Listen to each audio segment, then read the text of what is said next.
Di malam yang seharusnya penuh cinta, mengapa kau menggandeng wanita lain dan menyebutnya sebagai calon istrimu, sementara aku masih duduk di sini sebagai istri sahmu? Sebelum kita masuk ke ceritanya, yuk like, subscribe, dan absen dulu dengan komen hadir di bawah, biar kita makin semangat. Siap, mari kita mulai ceritanya. Hujan turun rintik-rintik sore itu. Langit tampak muram, seperti mencerminkan hati Alivia yang tak kunjung merasa damai sejak beberapa bulan terakhir. Namun, pesan singkat dari Diman pagi tadi seakan memberi sedikit cahaya. Nanti malam temani aku makan malam, ya? Pakai baju yang kamu suka. Alivia menatap layar ponselnya berkali-kali seharian. Meskipun singkat, kalimat itu seperti membawa harapan. Sudah lama suaminya tak mengajaknya keluar, apalagi makan malam berdua. Ia mencoba menepis rasa curiga yang pernah berkecamuk, tentang pulang larut Diman, tentang aroma parfum asing di baju kerjanya, tentang keasingan yang tiba-tiba menyelimuti rumah mereka. Malam ini, ia ingin percaya bahwa semuanya akan baik-baik saja. Mata Alivia berbinar saat berdiri di depan cermin. Gaun berwarna salem yang lama tak ia kenakan, kini melilit tubuhnya yang mungil dengan pas. Ia merias wajahnya tipis, hanya untuk terlihat segar, tidak berlebihan. Ada harapan besar dalam degup jantungnya, harapan bahwa mungkin Diman ingin memperbaiki hubungan mereka. Sebelum keluar, ia sempat melirik foto pernikahan mereka yang tergantung di ruang tamu. Potret dua insan yang tampak saling mencinta, dengan mata saling memuja. Tapi kini, tatapan itu seolah asing. Ia menatapnya lama, sebelum menarik napas dan bergegas ke mobil yang menunggunya di depan rumah. Restoran yang dituju Diman berada di kawasan elit. Lampu-lampunya menyala hangat, menambah kesan mewah dan eksklusif. Alivia belum pernah diajak ke sini sebelumnya.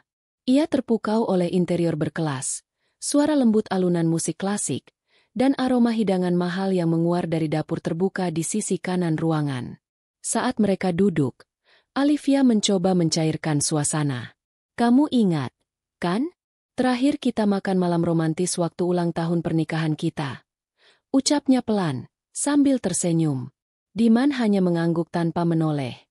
Tangannya sibuk memainkan serbet. Ada kegelisahan yang tak bisa dijelaskan dari sorot matanya. Tatapan itu bukan milik pria yang ingin mempererat hubungan. Alivia mulai merasakan firasat aneh, tapi mencoba tetap tersenyum. Mau pesan menu apa? Aku dengar steak di sini enak banget. Katanya lagi, berusaha ringan. Tapi Diman malah memanggil pelayan dan berbisik cepat. Tak lama, pelayan berlalu dan kembali membawa 2 gelas anggur. Lalu, seolah menunggu seseorang, Diman menoleh ke arah pintu masuk restoran. Hati Alivia mulai dingin. Tangannya mencengkeram ujung meja saat melihat seorang wanita melangkah masuk dengan anggun. Rambut panjang ikal tergerai, wajah bersih bersinar, dan perut yang membuncit. Alivia sempat mengerjap. Pandangannya kabur oleh sorot lampu yang mengenai wajah wanita itu. Tapi tak butuh waktu lama untuk menyadari. Ia mengenali senyum itu. Napasnya tercekat. Wanita itu berjalan ke arah mereka dan duduk di sebelah Diman. Alivia, kata Diman dengan nada yang terlalu datar. Kenalkan, ini Nayara. Aku ingin kamu tahu bahwa dia sedang mengandung anakku. Seperti dihantam palu raksasa, dunia Alivia runtuh seketika. Hening. Restoran yang semula hangat kini terasa membekukan. Meja yang penuh cahaya lilin kini seperti altar penyembelihan.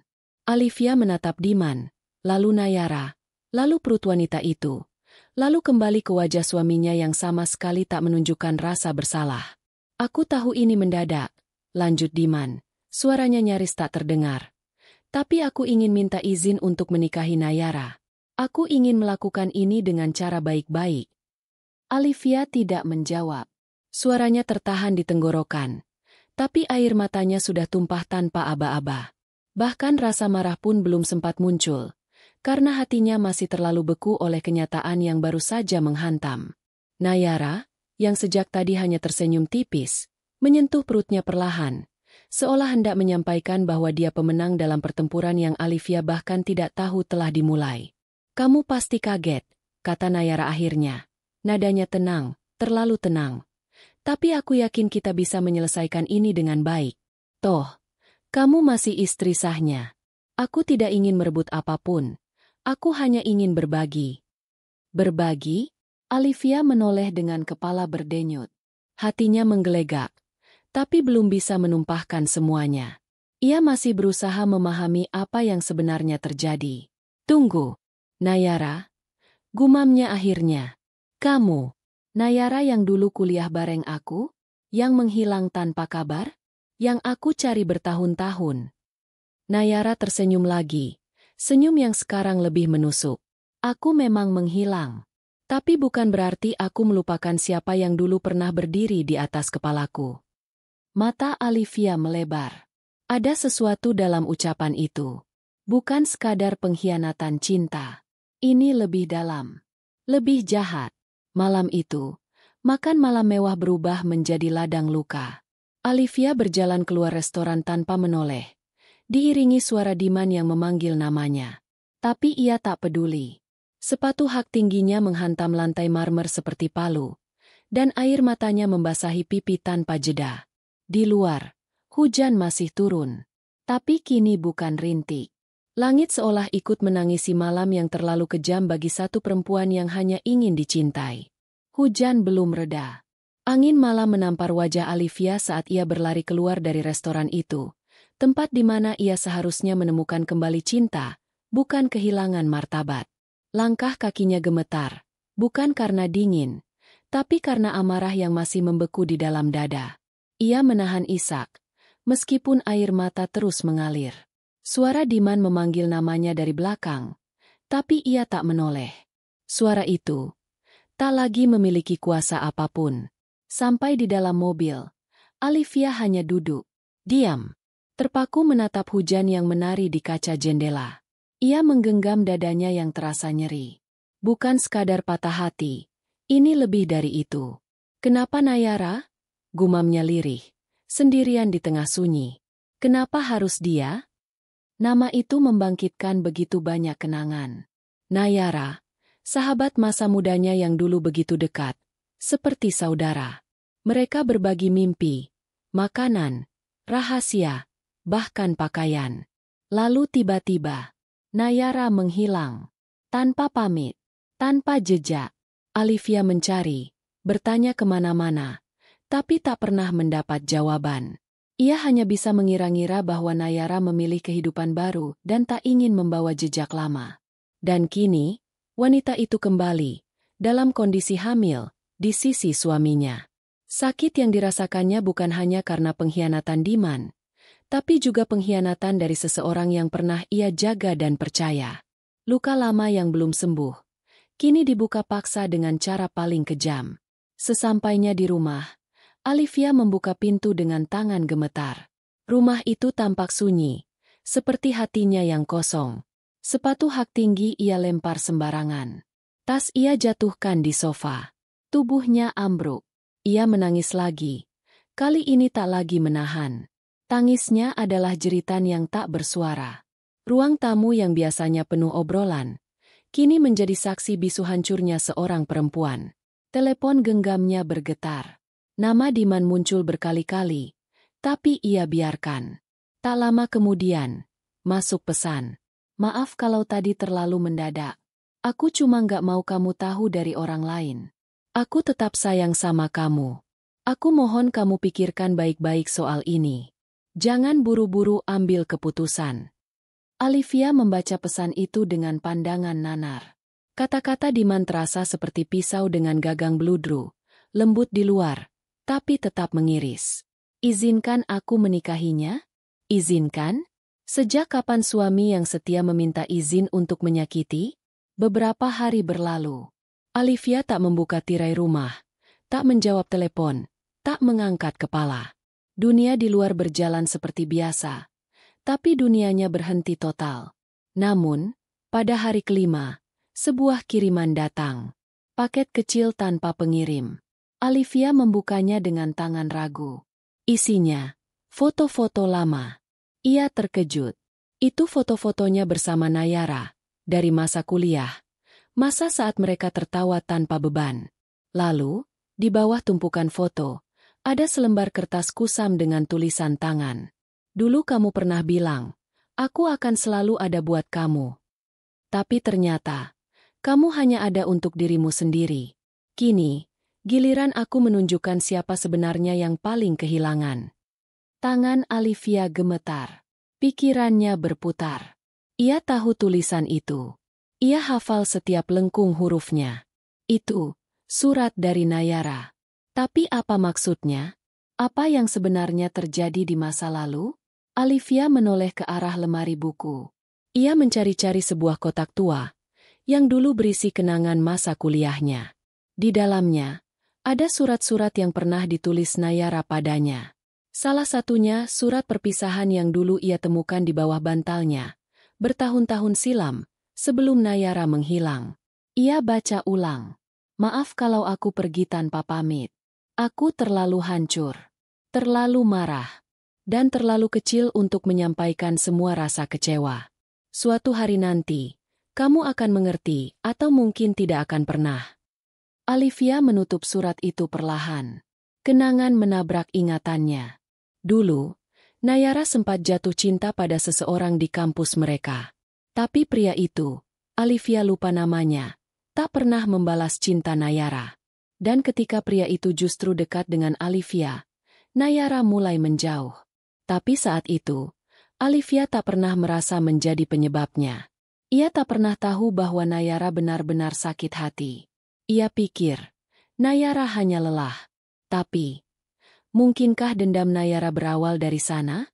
Ia mencoba mengingat wajah pria itu, tapi kenangan telah kabur. Yang tersisa hanya luka, dan pertanyaan yang menggantung. Apa Nayara kembali untuk membalas semua itu? Malam itu, Olivia berdiri di depan cermin. Tatapan matanya tak lagi sama. Perempuan dalam pantulan itu bukan lagi istri yang menunggu dicintai. Ia adalah perempuan yang terluka, tetapi mulai mencari jawab.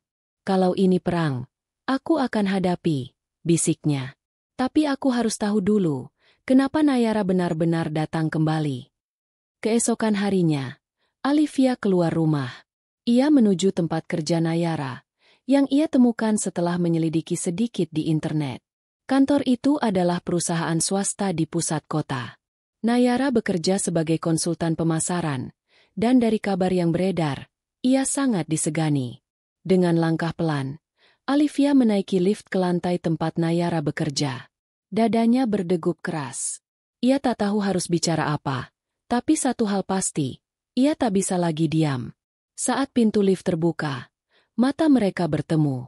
Nayara berdiri di ujung koridor, mengenakan blazer putih, memegang tablet digital, dan tersenyum seolah tak ada yang salah. Kita harus bicara, kata Olivia. Suaranya datar namun menusuk. Nayara mendekat perlahan. Senyumnya tak luntur. Akhirnya kamu datang juga. Kenapa kamu kembali? Tanya Olivia, tanpa basa-basi. Nayara tertawa kecil. Tawa yang tak mengandung bahagia. Untuk menagih janji. Untuk membereskan masa lalu. Dan, mungkin untuk menunjukkan padamu, Liv, bahwa tidak semua luka bisa sembuh hanya karena waktu. Duduk berhadapan di ruang kaca yang dingin, Olivia dan Nayara seakan menjadi dua kutub yang tak bisa lagi bersatu. Di tengah tatanan modern interior kantor itu, mereka tampak seperti lukisan lama yang retak di sisi bingkainya. Masih menyimpan bentuk yang sama, tapi tak lagi utuh. Olivia mengatur napas. Tangannya mengepal di pangkuan, mencoba mengendalikan gejolak yang dari tadi bergemuruh dalam dada. Ia menatap Nayara dalam-dalam, berusaha menemukan sisa-sisa sahabatnya yang dulu. Tapi tak ada. Tak ada apa-apa. Yang ada hanya perempuan asing dengan senyum licin dan tatapan penuh perhitungan. Kamu datang ke hidupku, hamil, dengan suamiku.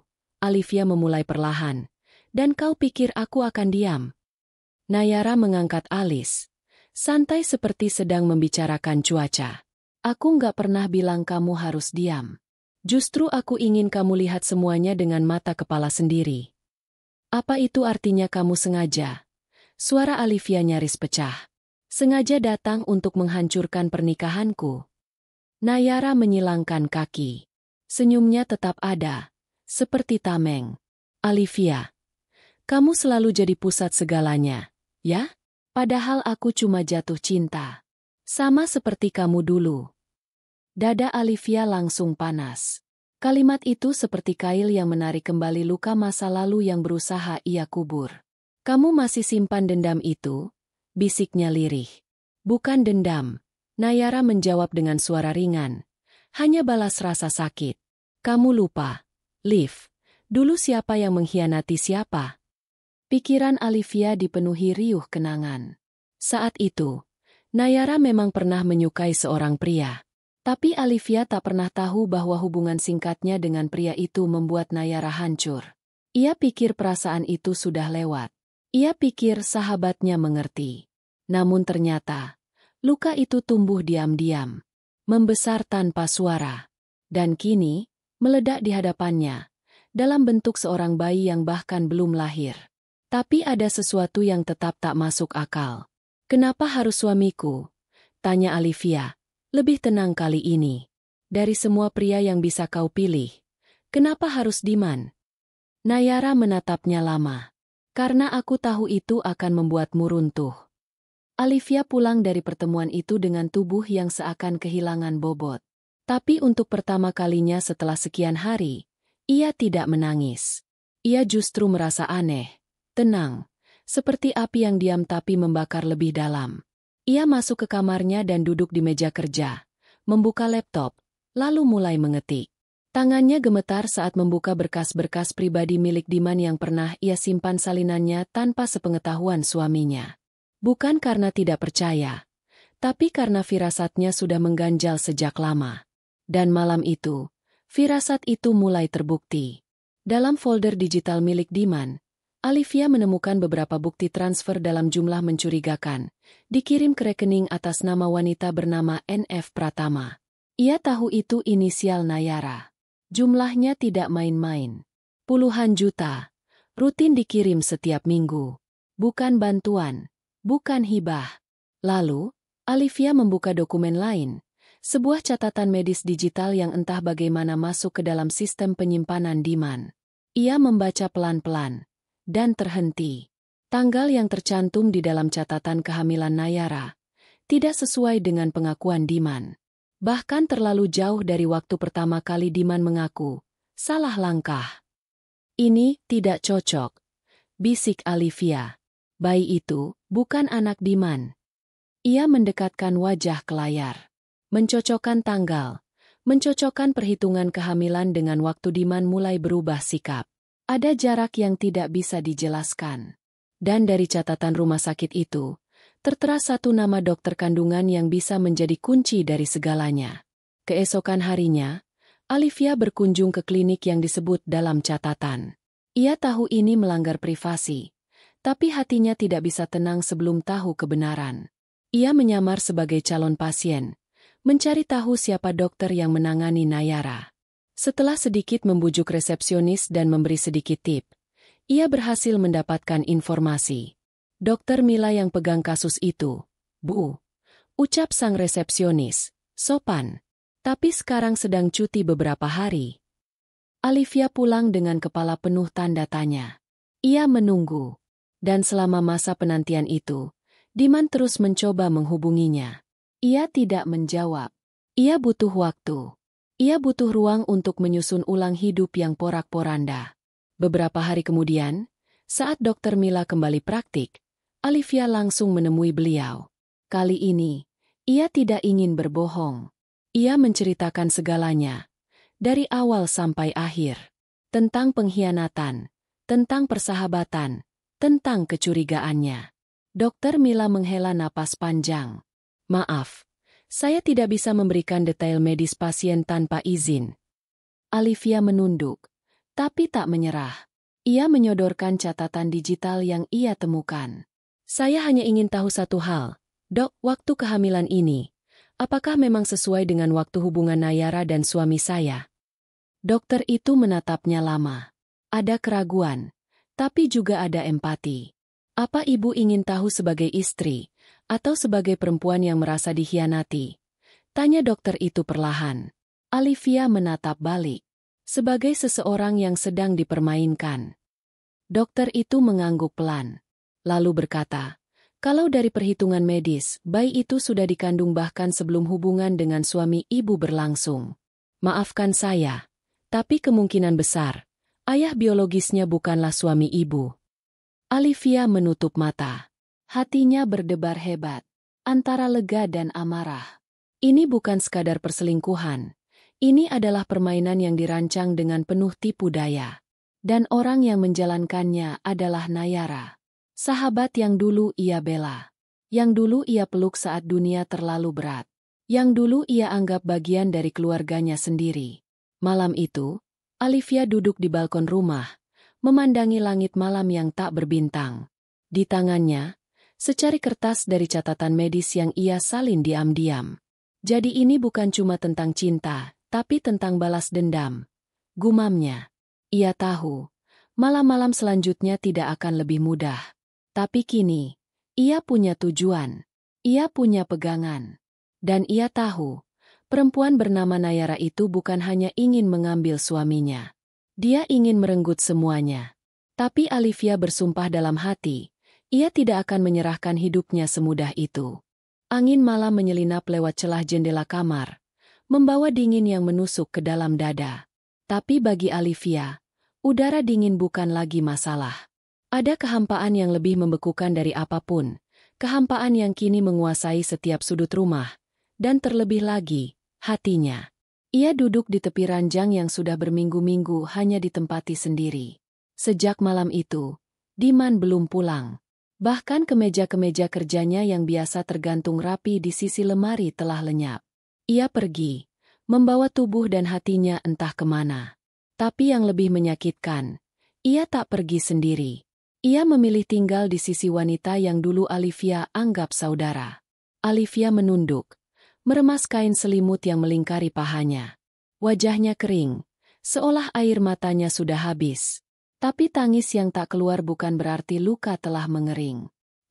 Justru luka itu menempel semakin dalam, menyesap hingga ke tulang. Pagi harinya, Olivia bangun lebih awal. Ia duduk di meja makan sambil menatap kursi kosong di seberangnya.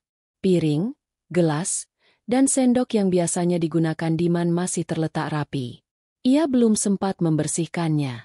Bukan karena lupa, tapi karena ia belum siap. Rumah itu terlalu sunyi. Bahkan suara detik jam dinding terdengar seperti dentuman. Tiap sudutnya seolah berbicara, mengolok, mengingatkan, menyayat pelan-pelan. Tapi pagi ini, ada yang berbeda. Olivia tak ingin berlama-lama dikuasai sepi. Ia sudah tahu kebenaran tentang kehamilan Nayara. Ia sudah melihat bukti transfer. Dan kini, ia tak bisa hanya dia menanti akhir cerita ditulis oleh tangan orang lain. Ia harus menjadi penulisnya. Langkah pertamanya, menemui seseorang dari masa lalu mereka. Awan, teman semasa kuliah yang dulu cukup dekat dengan Nayara. Dulu, Awan sempat menyukai Nayara, dan sempat pula menjalin hubungan singkat dengannya sebelum Nayara tiba-tiba menjauh dari semua orang.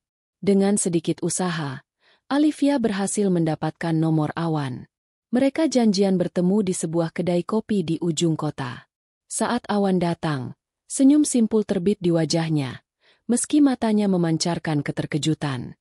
Mungkin karena sudah lama tak melihat Olivia, atau mungkin karena nama yang dibawa oleh pesan singkat itu.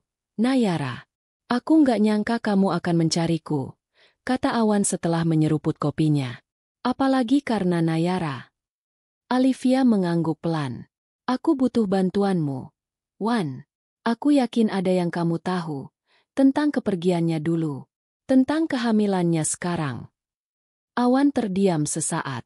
Ia menatap keluar jendela, lalu kembali pada Olivia dengan raut muram. Jujur aja, Liv. Waktu Nayara pergi dulu, aku ikut hancur. Kami memang sempat dekat. Tapi semua jadi aneh sejak kamu dekat dengan Rio. Olivia terperangah. Nama itu seperti kilat yang menyambar pikirannya. Rio. Pria yang dulu ia pacari sebentar. Setelah tahu Nayara tidak jadi dengannya. Tunggu, kamu pikir aku rebut Rio dari Nayara? Awan menatapnya tajam. Bukan cuma aku yang berpikir begitu. Seluruh lingkaran kita dulu tahu Nayara udah lama suka sama Rio. Tapi dia nggak pernah ngungkapin langsung. Cuma kamu yang tahu. Dan waktu kamu tiba-tiba jadian sama Rio, Nayara hilang. Dari semua orang. Termasuk dari aku. Olivia menggigit bibir bawahnya. Kepalanya berdenyut. Ingatan masa lalu itu muncul lagi. Jelas seperti baru kemarin. Dia nggak pernah bilang apa-apa padaku. Ucap Olivia pelan. Dia justru diam. Diam terlalu lama. Kadang diam itu lebih keras daripada teriakan. Liv, jawab Awan. Sepulang dari pertemuan itu, Olivia merasa semakin yakin bahwa ada luka lama yang disembunyikan Nayara. Luka yang selama ini tidak pernah ia tahu karena Nayara tidak pernah mengungkapkannya. Tapi alasan itu tetap tidak membenarkan semua pengkhianatan yang Nayara lakukan sekarang. Olivia duduk di ruang kerja.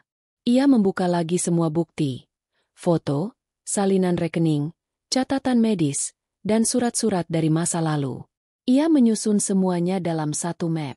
Map itu akan menjadi senjatanya untuk menghadapi Diman, dan jika perlu, untuk membuka mata semua orang yang selama ini buta terhadap apa yang Nayara lakukan. Tapi langkah selanjutnya lebih berat. Ia harus bertemu dengan Diman.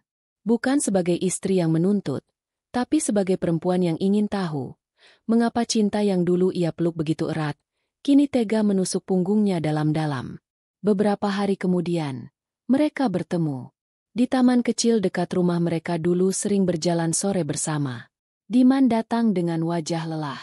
Ia tampak menua hanya dalam hitungan minggu. Rambutnya tak serapi biasanya, dan mata sayunya seperti menyimpan banyak sesal. Atau justru, kebingungan. Olivia duduk lebih dulu.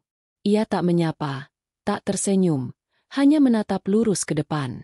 Diman duduk di sebelahnya. Terima kasih udah mau ketemu. Kenapa kamu pilih dia? Tanya Olivia langsung, tanpa basa-basi. Diman menunduk. Tangannya meremas lututnya sendiri. Aku nggak tahu. Aku mungkin lelah. Kamu makin sibuk. Kita makin jauh. Dan Nayara datang di waktu yang kosong. Lalu kamu isi kekosongan itu dengan menghancurkan aku. Olivia menoleh menatapnya. Apa kamu sadar? Nayara itu sahabatku dulu? Apa kamu tahu siapa dia? Diman terdiam. Aku punya bukti, lanjut Olivia, lebih tajam. Kehamilannya bukan dari kamu. Bukti medisnya jelas. Transfer rekeningmu selama ini. Kamu kira itu karena cinta? Atau karena dia sudah merencanakan semuanya? Diman memalingkan wajah. Napasnya berat. Aku nggak tahu semua itu. Karena kamu nggak pernah benar-benar lihat siapa dia, ucap Olivia dingin. Kamu cuma lihat siapa kamu ingin dia jadi. Diman menggeleng pelan. Ada air mata di sudut matanya.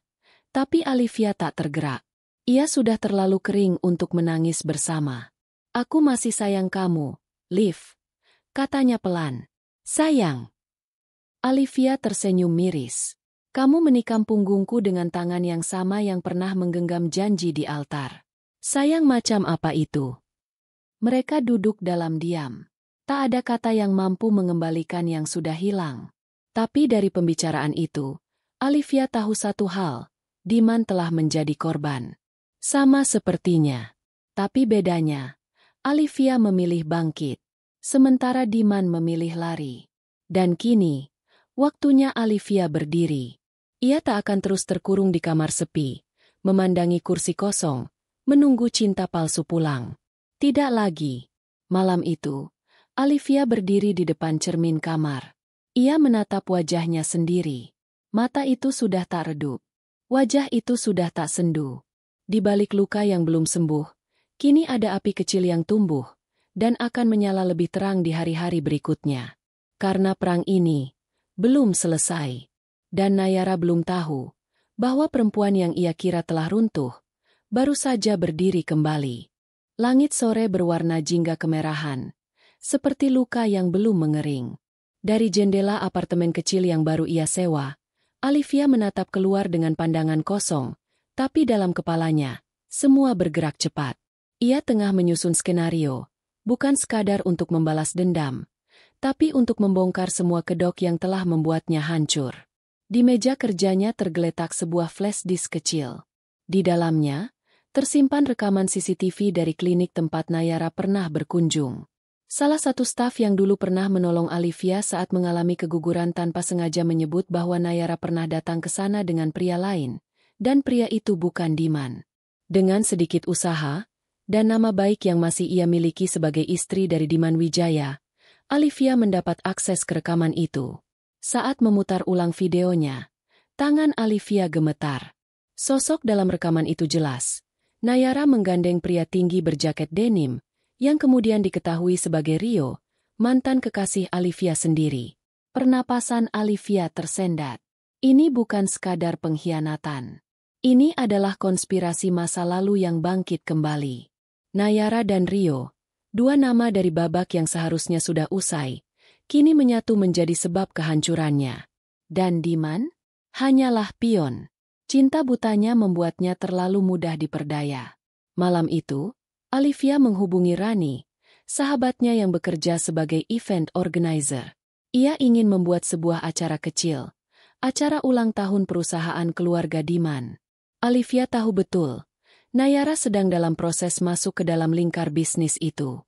Ia bahkan mendengar kabar bahwa Nayara telah diundang sebagai tamu kehormatan oleh salah satu tante Diman yang selama ini mendukung kehadirannya. Aku ingin jadi salah satu pengisi acara, kata Alivia tegas. Rani menatapnya curiga lewat panggilan video. Liv, kamu yakin? Ini bukan cuma ajang pamer ya? Aku cuma ingin semua orang tahu kebenaran, jawab Alivia singkat, penuh makna. Rani diam sejenak, lalu mengangguk. Oke, tapi pastikan kamu siap. Karena begitu kamu buka semua ini di depan umum, kamu nggak bisa lagi mundur. Aku sudah terlalu jauh untuk mundur, Ran. Hari yang dinanti pun tiba. Gedung acara dipenuhi tamu undangan penting. Musik jazz lembut mengisi ruangan megah yang dipenuhi hiasan bunga putih dan cahaya keemasan. Alivia melangkah masuk dengan gaun sederhana berwarna merah gelap. Elegan, tapi penuh makna. Semua mata menoleh, beberapa dengan kagum, sebagian dengan ragu. Di sisi lain ruangan, Nayara tampak memesona dengan gaun renda berwarna gading. Ia tertawa lepas bersama para wanita dari keluarga Diman, seolah benar-benar telah menjadi bagian dari keluarga itu. Diman sendiri berdiri agak jauh, tampak gelisah. Tatapannya kosong, dan sesekali mencari-cari sosok Alivia. Dan saat lampu utama mulai meredup, tanda sesi penyampaian sambutan dimulai, Rani memberi sinyal. Alivia berdiri dari kursinya, melangkah naik ke atas panggung dengan tenang. Semua mata menatapnya. Selamat malam, ucapnya lembut, namun jelas terdengar ke seluruh ruangan. Saya diundang malam ini bukan hanya sebagai mantan istri dari Diman Wijaya, tapi sebagai seseorang yang ingin mengucapkan selamat kepada orang-orang yang telah berhasil memainkan panggung ini selama bertahun-tahun. Semua orang mulai saling menatap. Nayara menegang. Diman melangkah pelan ke arah panggung. Raut wajahnya berubah panik. Saya punya sesuatu untuk kalian lihat, lanjut Alivia, lalu memberikan isyarat pada Rani. Layar besar di belakang panggung menyala. Tayangan dimulai. Rekaman CCTV dari klinik, kemudian disusul oleh bukti transfer, foto-foto pertemuan rahasia Nayara dan Rio, serta catatan medis yang menunjukkan kehamilan Nayara, jauh sebelum Diman terlibat. Beberapa orang menutup mulutnya. Terkejut. Ada yang berdiri, ada pula yang langsung menoleh ke arah Nayara yang kini membeku di tempatnya. Alivia menoleh ke arah wanita yang dulu ia panggil sahabat itu. Kamu pikir aku nggak tahu semua permainanmu, Nay? Kamu pikir aku akan diam selamanya? Kamu mencuri suamiku, kamu sandiwara dengan kehamilan palsumu, dan kamu pikir kamu bisa duduk manis di meja keluarga Wijaya dengan gaun putih seperti pengantin. Nayara mencoba berdiri, tapi langkahnya goyah. Suara-suara mulai terdengar dari sekelilingnya, bisik-bisik tajam, pandangan sinis, cemoohan diam-diam yang semakin keras. Diman naik ke panggung. Ia mencoba menarik tangan Alivia. Cukup, Liv. Jangan buat lebih kacau dari ini. Alivia menatapnya lurus. Aku hanya memperlihatkan kebenaran. Kekacauan ini bukan aku yang buat. Kamu yang membiarkan semuanya terjadi. Beberapa menit kemudian, acara bubar sebelum waktunya. Para tamu perlahan meninggalkan ruangan, membawa gosip segar dan pertanyaan besar. Nayara menghilang. Tak satu pun yang tahu kemana ia pergi setelah itu. Olivia berdiri di luar gedung, menatap langit malam yang kembali gelap. Tak ada bintang, hanya angin dingin yang menghembus pelan. Tapi kali ini, dinginnya tak menggigit. Ia merasa bebas. Luka itu masih ada, tapi sekarang ia menguasainya. Ia tak lagi hanya korban. Ia telah bangkit, berdiri, dan melawan. Di balik bayangan, Rio menatap dari kejauhan. Ia menyalakan rokoknya, lalu tersenyum tipis. Kamu memang gak pernah semudah itu dikalahkan, Liv. Tapi ia belum selesai. Belum saatnya cerita ini berakhir. Hening.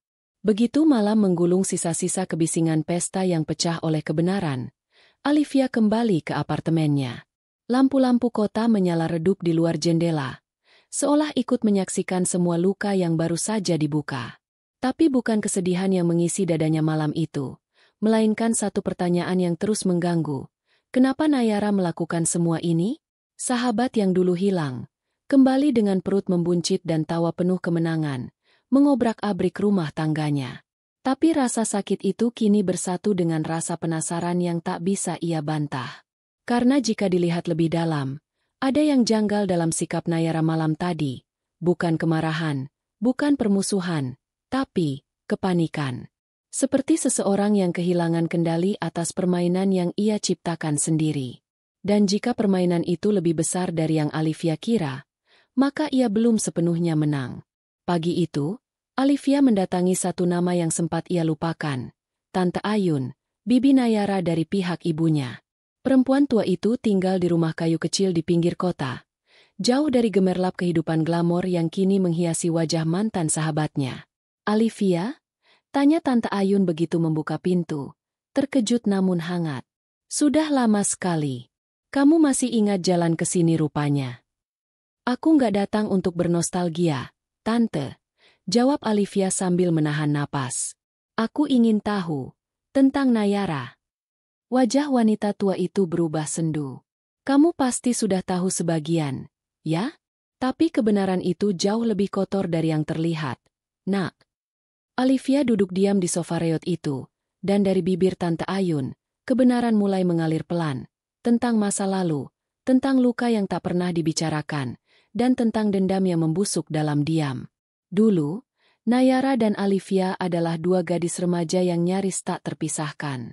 Tapi apa yang tak pernah Olivia ketahui adalah bahwa Nayara menyimpan luka besar. Ayahnya bangkrut dan kabur karena ulah seorang investor yang disebut-sebut dekat dengan keluarga Diman. Sejak saat itu, ibunya menderita, hidup dalam kekurangan, dan akhirnya meninggal karena sakit tanpa pernah mendapat keadilan. Dan menurut Nayara, semua itu terjadi karena satu alasan. Keluarga Diman yang saat itu membiarkan kehancuran ayahnya demi menyelamatkan reputasi mereka sendiri. Jadi selama ini, dia nggak pernah marah padaku? Tanya Olivia lirih. Bukan kamu yang dia benci, Liv. Tapi kamu jadi simbol kebahagiaan yang menurut dia seharusnya dimilikinya. Jawab Tante Ayun. Dan dia pikir, mengambil Diman darimu akan menyeimbangkan rasa keadilan dalam hidupnya. Olivia pulang dengan kepala penuh. Untuk pertama kalinya sejak malam makan malam terkutuk itu, hatinya tidak hanya dipenuhi kemarahan, tapi juga rasa iba. Namun, itu tak berarti ia memaafkan. Karena membalas dendam dengan cara menghancurkan orang lain bukanlah jalan penyembuhan, melainkan hanya bentuk lain dari kehancuran. Dan malam itu, seperti jawaban atas tanya dalam benaknya, sebuah amplop coklat ditemukan tergelincir di bawah pintu apartemennya. Di dalamnya, foto-foto rahasia, Nayara bersama Rio, berciuman di balik lorong hotel, dan satu surat tulisan tangan.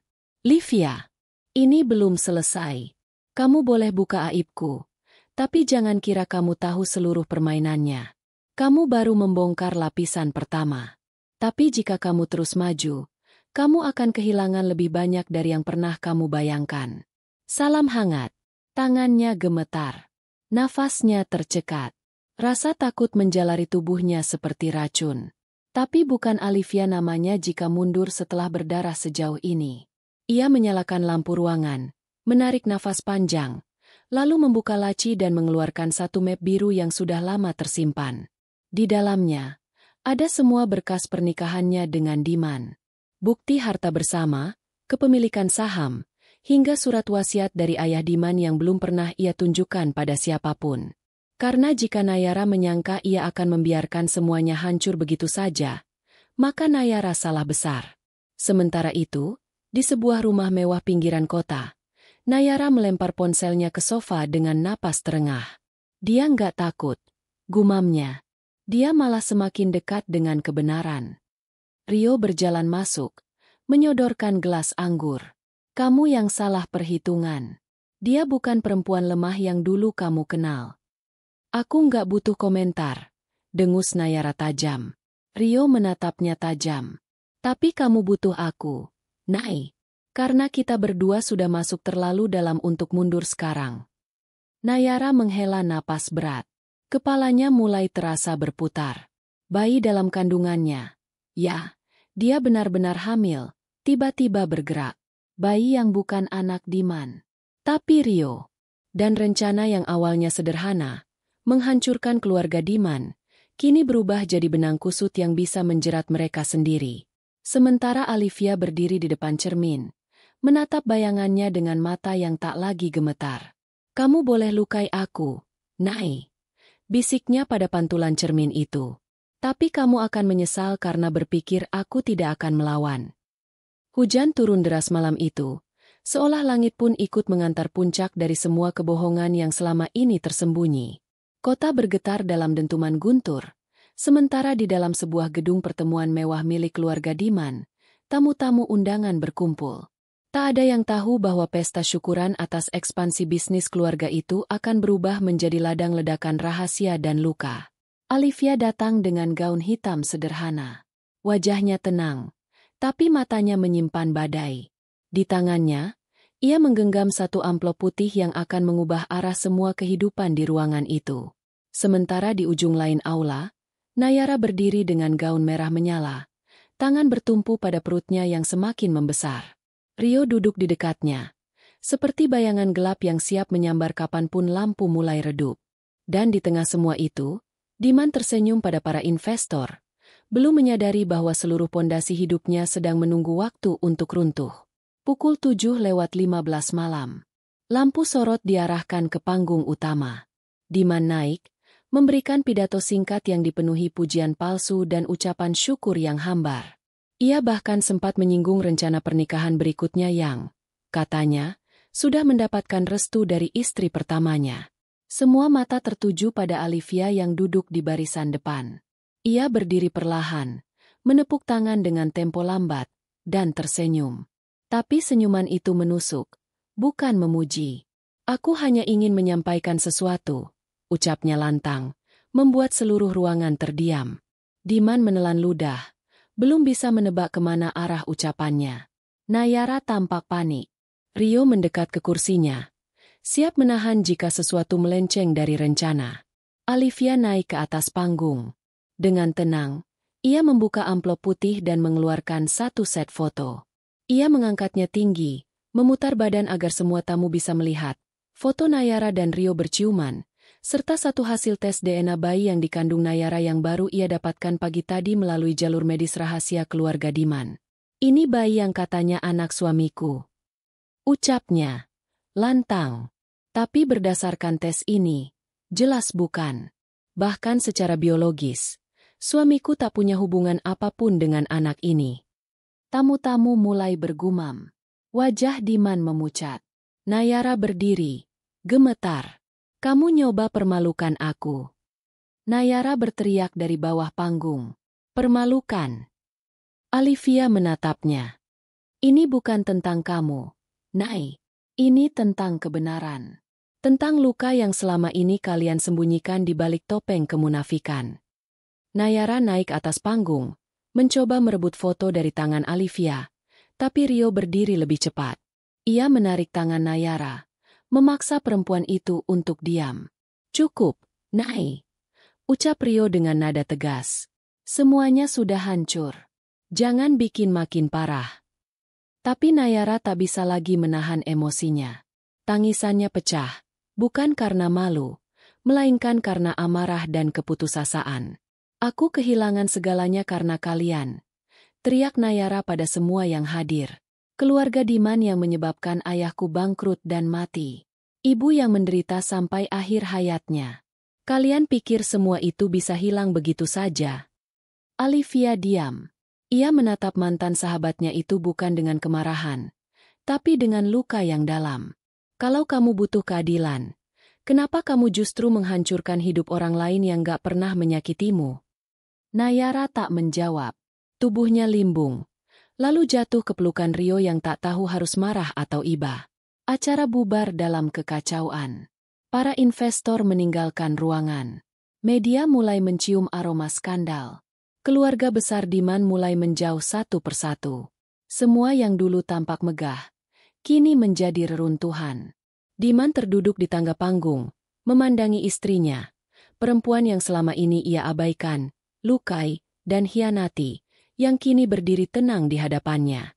Aku gak tahu semuanya akan jadi seburuk ini, bisiknya lirih. Karena kamu gak pernah benar-benar peduli untuk tahu, jawab Alivia. Kamu sibuk menciptakan dunia yang kamu pikir bisa kamu atur. Padahal kamu bahkan gak paham siapa yang benar-benar ada di sekelilingmu. Kamu mau pergi? Tanya Diman pelan.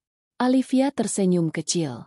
Aku sudah pergi sejak malam kamu bawa perempuan lain makan malam romantis bersamaku. Malam itu, Alivia keluar dari gedung dengan langkah tegap. Hujan belum reda, tapi ia tak peduli. Kepalanya basah, tubuhnya menggigil, tapi hatinya terasa lebih hangat dari sebelumnya.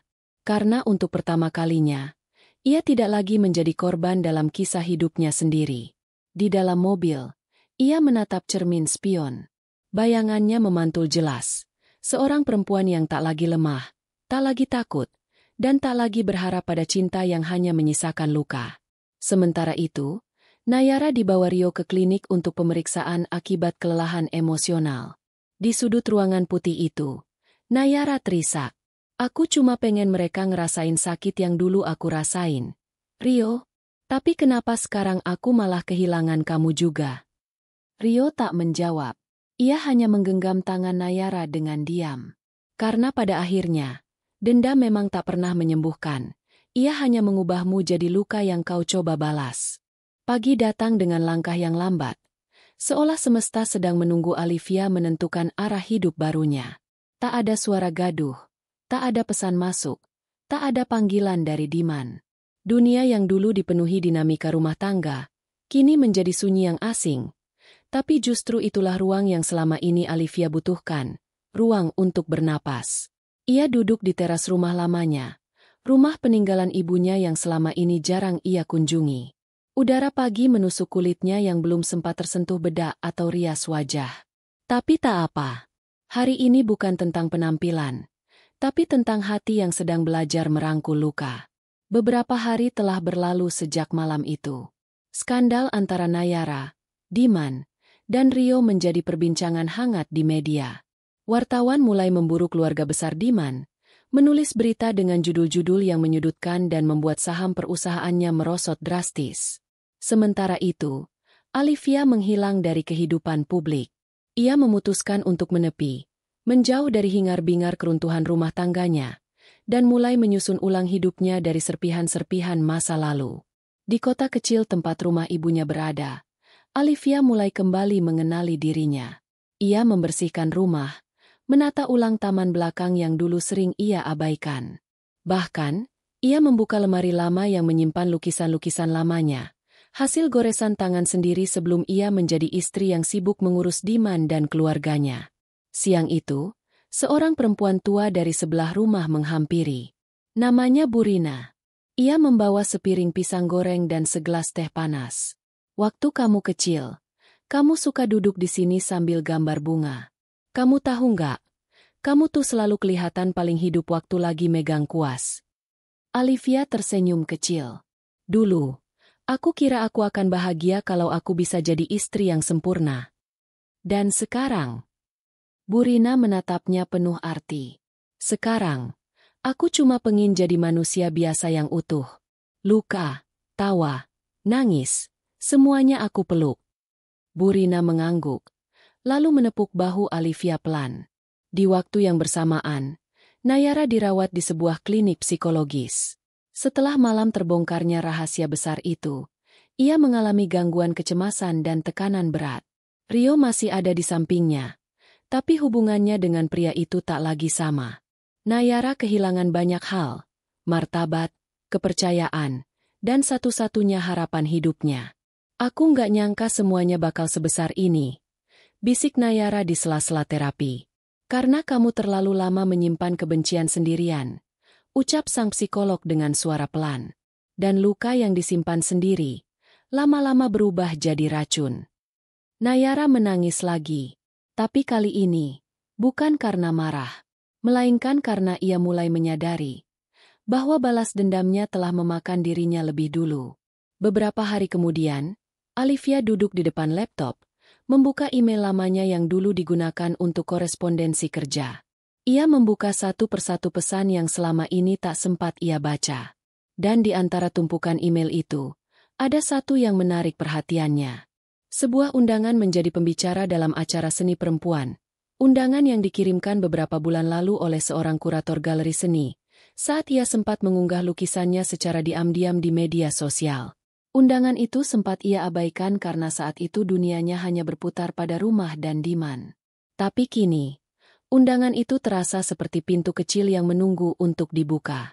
Ia membalas email itu dengan tangan sedikit gemetar. Subjek, aku siap. Beberapa minggu berlalu, Alivia mulai kembali melukis. Ia membuat karya pertamanya setelah sekian lama. Lukisan seorang perempuan duduk sendiri di antara reruntuhan. Tapi di tangannya tergenggam satu kuntum bunga yang belum layu. Lukisan itu ia beri judul, Sisa Napas yang Masih Bertahan. Lukisan itu kemudian menjadi karya pembuka dalam pameran pertamanya. Acara itu tak besar, hanya dihadiri puluhan orang. Tapi bagi Alivia, itu lebih dari cukup. Ia berdiri di depan lukisan itu, menyampaikan pidato singkat. Aku bukan perempuan sempurna. Aku pernah percaya cinta yang besar bisa menutupi luka. Tapi ternyata luka harus dihadapi, bukan disembunyikan. Dan hari ini, aku bukan lagi seorang istri yang ditinggalkan. Aku adalah perempuan yang memilih kembali mencintai dirinya sendiri. Sementara itu, Diman mencoba menghubungi Alivia berkali-kali. Semua panggilannya tak dijawab.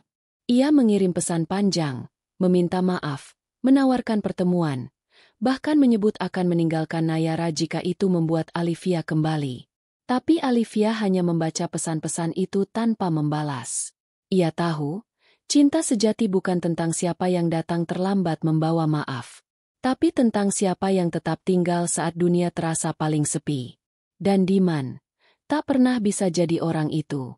Di akhir bab ini, Nayara mulai menjalani sesi terapi lanjutan. Rio memutuskan untuk menjauh, membiarkan Nayara menjalani pemulihan dengan dirinya sendiri.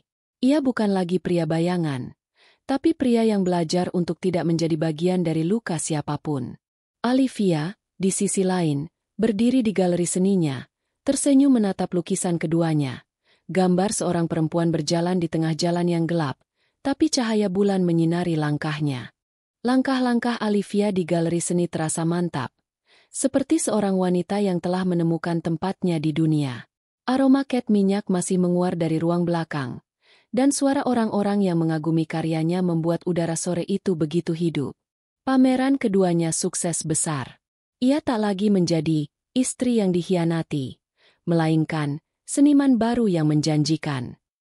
Tawaran mulai berdatangan dari berbagai penjuru, dari kurator ternama, pemilik galeri luar negeri, bahkan dari produser yang ingin mengangkat kisah hidupnya ke layar kaca.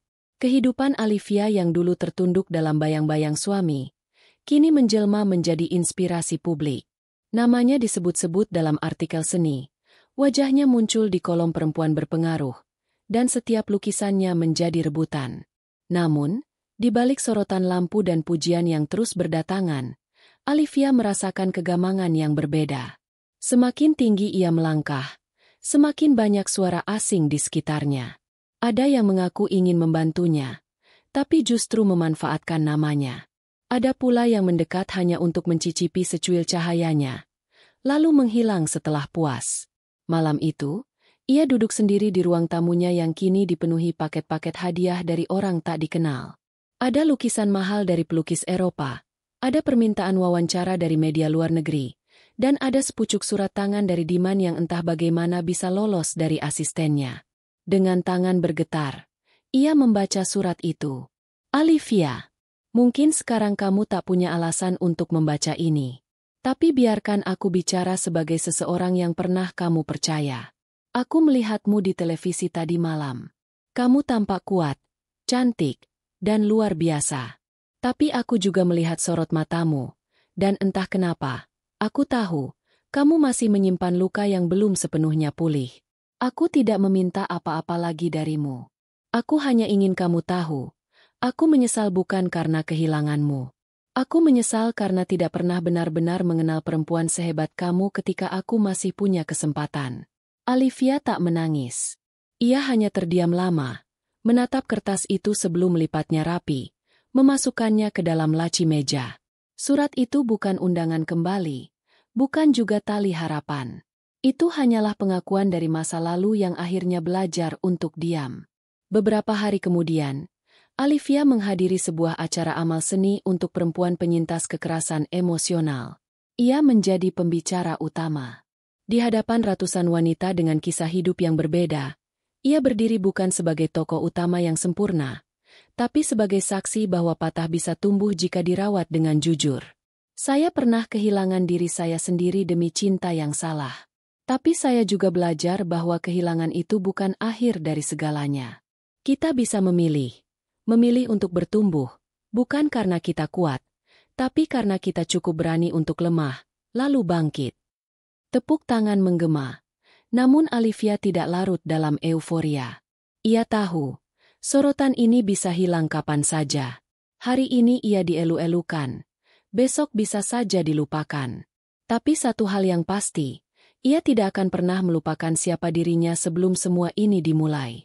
Di sela acara, seorang lelaki menghampirinya. Perawakannya tinggi, rapi, dan pembawaannya tenang. Namanya Raka, seorang pengelola program seni untuk komunitas terpencil. Lukisan kamu punya kekuatan. Tapi aku tertarik pada caramu menyampaikan cerita. Kamu punya luka yang jujur, dan itu langka, ucapnya, sambil menyodorkan kartu nama. Alivia tersenyum sopan. Ia menerima kartu itu tanpa janji apa-apa. Ia belum ingin membagi hatinya lagi. Belum. Tapi berbeda dengan tatapan pria-pria sebelumnya. Mata Raka tidak menuntut, tidak menghakimi. Hanya menunggu, dengan sabar. Malam itu, Alivia pulang dengan pikiran yang mengambang. Ia tahu, godaan untuk kembali jatuh bisa datang kapan saja. Entah pada cinta, ambisi, atau rasa rindu akan pelukan yang dulu pernah menenangkan. Namun kini ia lebih waspada. Ia tahu, membangun kembali bukan berarti harus membuka semua pintu. Terkadang, cukup dengan menutup satu jendela, dan memastikan angin yang masuk adalah yang membawa harapan, bukan luka yang disamarkan. Di sisi lain kota, Nayara kini tinggal di rumah rehabilitasi trauma yang tenang, jauh dari sorotan. Ia menulis jurnal setiap hari, mencoba memahami akar dari kebencian yang pernah menggerogotinya. Rio telah benar-benar pergi. Tidak ada lagi panggilan, tidak ada lagi kunjungan. Namun anehnya, Nayara mulai bisa menerima kenyataan itu. Aku menyakiti banyak orang karena aku menyakiti diriku sendiri, tulisnya di salah satu halaman. Hari itu, ia menggambar untuk pertama kalinya. Sebuah sketsa burung kecil yang sayapnya patah, tapi masih menatap langit. Sementara itu, rumah keluarga Diman mulai ditinggalkan satu persatu. Proyek besar yang dulu menjadi kebanggaannya gagal. Perusahaannya dibekukan karena investigasi penyalahgunaan dana. Orang tuanya yang dulu sangat menjunjung nama besar keluarga, kini memilih bungkam dan bersembunyi dari media. Diman, kehilangan semuanya. Tapi yang paling membuatnya hancur adalah kehilangan Alivia. Bukan karena gengsi, tapi karena dalam sunyi, ia menyadari. Ia pernah memiliki harta paling tulus, dan ia membuangnya demi ego sesaat. Di akhir bab ini, Alivia berdiri di depan cermin. Ia memakai gaun sederhana warna gading. Hari itu, ia akan menjadi mentor dalam pelatihan seni untuk perempuan muda. Tak ada kamera, tak ada wartawan. Hanya perempuan-perempuan yang ingin bangkit dengan caranya masing-masing. Alivia tersenyum. Bukan karena semuanya baik-baik saja. Tapi karena akhirnya, ia bisa hidup sebagai dirinya sendiri, tanpa harus membuktikan apapun kepada siapapun. Langit pagi menggantung mendung tipis di atas halaman rumah Alivia. Angin bertiup pelan, menyapu rumputan yang tumbuh liar di sudut pagar. Di teras, Alivia duduk dengan secangkir teh hangat, memandangi taman kecil yang ia tanami sendiri sejak beberapa bulan lalu. Setiap bunga yang mekar di situ seperti bagian dari dirinya yang tumbuh ulang, setelah hancur, setelah nyaris mati. Tak ada yang tahu bahwa pagi itu adalah hari istimewa. Hari di mana semuanya dimulai, dan mungkin juga berakhir. Sudah lama ia tak mendengar nama Diman. Sejak surat terakhir itu, tak ada upaya mendekat, tak ada jejak pesan. Tapi pagi ini, suara interkom dari pagar mengejutkannya. Bu Alivia, ada tamu. Namanya Pak Diman. Jantungnya berdetak lebih cepat dari biasanya. Ia terdiam sejenak. Tidak karena masih berharap, tapi karena rasa lama yang dulu ia pendam begitu dalam, kini menyeruak tanpa permisi. Ia menyesap tehnya, menghela napas panjang, lalu berkata pelan, "Persilakan masuk." Diman berdiri di ambang pintu dengan pakaian sederhana. Wajahnya tirus, matanya sayu, seakan tak tidur berhari-hari. Tak ada sisa arogansi pria yang pernah memamerkan pengkhianatannya di hadapan istri sah. Kini, yang berdiri di sana hanyalah laki-laki yang kehabisan arah. "Boleh aku bicara?" tanyanya lirih. Alivia menatapnya sejenak, lalu memberi isyarat duduk. Ia tak berkata apapun. Tak ingin memberi kesan terbuka. Tapi ia cukup kuat sekarang untuk mendengarkan. Bahkan dari seseorang yang paling melukainya. Diman membuka suaranya dengan suara bergetar. "Aku kehilangan semuanya. Liv, perusahaan, reputasi. Bahkan anak yang katanya hasil pengkhianatan itu ternyata bukan anakku. Nayara mengaku, dia hanya ingin menghancurkan kita. Dan aku membiarkannya." Alivia masih diam. Ia tahu kenyataan ini, tapi mendengarnya langsung dari Diman tak serta-merta mengubah apapun. Luka itu sudah dijahit, bukan untuk dibuka kembali. "Aku salah. Aku bodoh. Dan aku tak berharap dimaafkan. Aku hanya ingin kamu tahu, kamu adalah satu-satunya hal yang benar dalam hidupku." "Sudah cukup, Diman," ucap Alivia akhirnya, tenang namun tegas. "Kamu tidak datang ke sini untuk membuatku membuka luka. Aku tahu segalanya. Tentang anak itu, tentang Nayara. Tapi aku sudah selesai dengan semua itu." Diman tertunduk. Tak ada permintaan kembali. Tak ada harapan diterima. Hanya kepedihan yang akhirnya menemukan tempat untuk jatuh. Alivia berdiri. "Aku tidak membencimu lagi. Tapi memaafkan bukan berarti mengulang. Aku sudah berjalan terlalu jauh untuk kembali ke titik di mana aku kehilangan diriku." Matanya menatap lelaki itu dengan keikhlasan yang tak bisa dipelajari dalam semalam. Ia sudah memenangi pertarungan yang lebih besar. Pertarungan melawan keinginannya untuk membalas. "Kau bisa pergi sekarang. Aku tidak akan menahan, tapi juga tak akan membuka pintu yang telah kututup rapat-rapat." Beberapa minggu berlalu sejak pertemuan terakhir itu. Nama Diman kembali tenggelam bersama kekacauan hidupnya. Nayara memilih tinggal di luar negeri setelah menyelesaikan masa rehabilitasi, memutuskan semua komunikasi. Ia tak meminta maaf, tak pula membela diri. Ia hanya pergi. Alivia terus berkarya. Kini ia mengajar di sebuah komunitas terpencil, tempat di mana perempuan-perempuan yang pernah disakiti bisa menemukan kembali suara mereka, melalui warna, goresan, dan keberanian. "Raka, Pria yang dulu hanya memperkenalkan diri sebagai pengelola program, kini menjadi sahabat paling dekat. Mereka sering berdiskusi panjang, berbagi kopi, menertawakan hal-hal sepele. Tak ada tekanan, tak ada harapan tergesa. Hanya dua orang yang saling menghargai batas. Sampai suatu hari, saat mereka duduk di bawah pohon rindang sambil melukis anak-anak bermain di halaman, Raka berkata pelan, "Kamu pernah bilang, kamu menutup semua pintu. Apa kamu yakin tak ada satupun jendela yang bisa dibuka kembali?" Olivia tertawa kecil. "Mungkin ada satu. Tapi aku belum siap memutar gagangnya." Raka mengangguk. Tak memaksa. Ia tahu, cinta yang benar tak akan meminta jawaban cepat. Ia hanya perlu ada. Sampai orang yang dicintai siap melihatnya sebagai cahaya, bukan bayangan dari masa lalu. Hari itu, Olivia berdiri di depan mural besar yang ia lukis bersama perempuan-perempuan di komunitasnya. Gambar perempuan-perempuan dengan sayap, namun kakinya tetap menjejak tanah. Tegar, tangguh, tapi tak melupakan luka. Seseorang bertanya padanya, "Ibu, siapa perempuan bersayap itu?" Olivia tersenyum dan menjawab dengan mata berbinar, "Itu adalah kita semua, yang pernah jatuh, tapi tetap memilih terbang. Bukan untuk lari, tapi untuk melihat dunia dari sudut yang lebih tinggi."